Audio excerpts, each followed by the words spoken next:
So going to school was a privilege.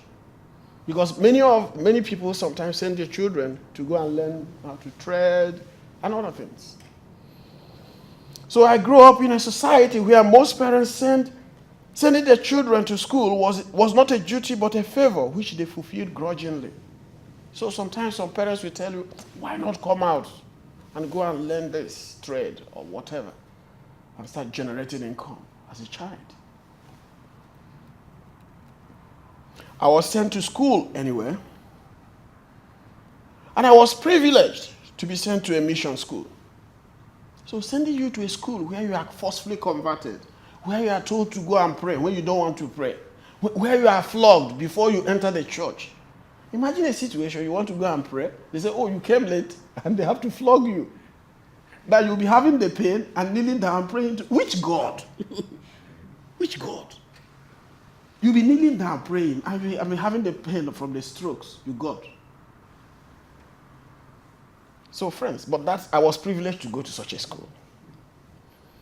I say privileged because mission schools, particularly the seminaries, were among the best schools in my community at that time.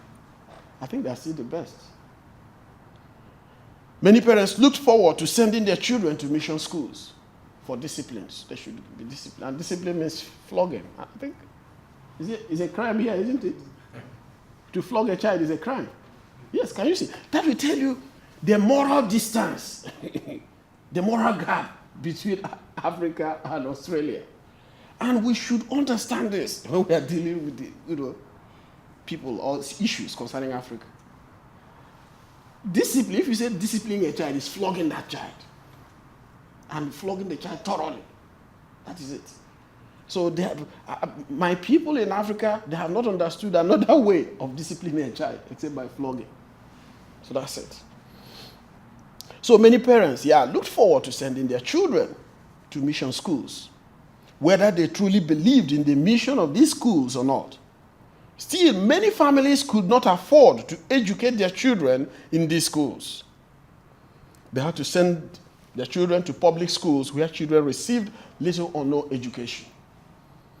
You come to school maybe by 9, people play, you go for what they call a recreation or break around maybe 10:30, 11, and from 12, nobody. We went to perform in one school, and we gave them appointment by 12. By the time we got to the school, there was nobody. The teachers, the students had gone home. And you ask yourself, when do they read? So that's the kind of situation we have. This is not general, I must tell you. There are some schools that will be in session at that time. But that we had an appointment with a school, a state school, and by 12 o'clock, we didn't see anybody. Teachers, principals, students had gone. So friends, still many of my colleagues dropped out of school, out of that public school. Many people still dropped out.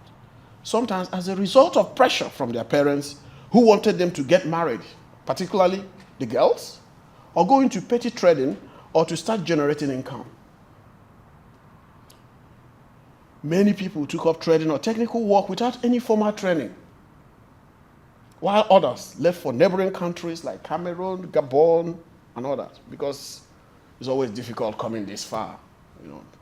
People cannot afford the air ticket, not to talk of the risk and all that. So they go to the neighboring countries with the hope of making a better living. Usually they travel in overcrowded boats, and in some occasions their boats capsized and their journey ended on the high sea. I lost many of my colleagues. That's the ocean, because they want to go there with little or nothing, with little or no skill. Well, I spent 12 years in seminaries, both as a student and as a teacher. My mother was instrumental to my going to the seminary. Not that I wanted to be a priest. I didn't even know what the thing was all about. My mother just said, I should get there so that I could be disciplined. Yes. My mother told me that her aim was not to get me to be a priest, but to provide me an opportunity to have a sound education. While in the seminary, I noticed a shortcoming in faith-based education. we had no, well, we didn't have good science teachers, but we had many religious education teachers. Science teachers, no, they would bring one part-time and all that. Of course, preparing us to be priests. While in the seminary, yes, I noticed the shortcoming, and I observed a missing link in the mission school system. Yes. It opened my eyes to how clerics play God and use this vague concept to deceive and tyrannize over the lives of gullible and feeble-minded individuals. I realized the promises in liberal and critical thinking-oriented education. Yeah. It was like, when I was there, it was like there was something I was missing. Yes. I had this longing.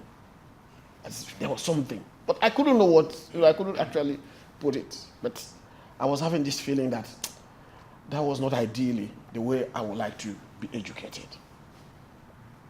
Next slide, please. Now, I found out that faith-based education was actually religious indoctrination in disguise. That was the goal.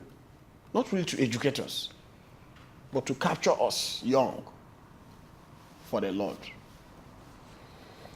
Schools were tools for conversion and evangelization. The school was an extension of the church. The educational system had no room for doubt, for reasoning, for critical and independent thought. Yes, if you challenge anything the rector said, the priest said, that means that you're a bad seminarian. You're disobedient. You will not be obedient to the church and its teachings, blah, blah, blah, blah, blah. So the best way is whatever they say, whether it is right, whether it's wrong.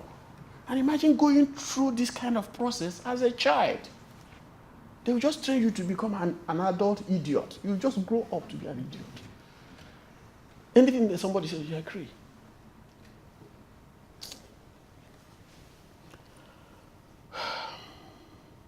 So it was while I was in the seminary that I began to question the traditional and Christian beliefs. So many of them. You know, we had those beliefs. I'm going to list some of them here. Now, we went to the church again. We also had more. They told us about Jesus, that he died on the cross and saved us by dying. You know, try to connect these things. I don't know. Somebody died and he saved the whole world, even the people that were not born that time. He saved them. Saved them from what? No person will tell you specifically, and that you have to worship him, and that you pray. Anywhere you pray, he's there. So if you are praying in 10 places, he's in 10 places, and all that. You know, those things, I was asking myself, this thing doesn't really make sense. Even though there were many people who believed. Yeah, but I kept my doubts to myself. I could not doubt aloud. Because that will send me out of the seminary. That would have sent me out. They will expel you. Next slide, please.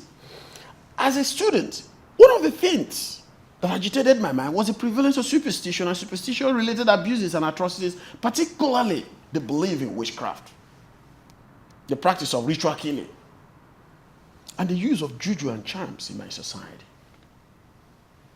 I will discuss this in another session later.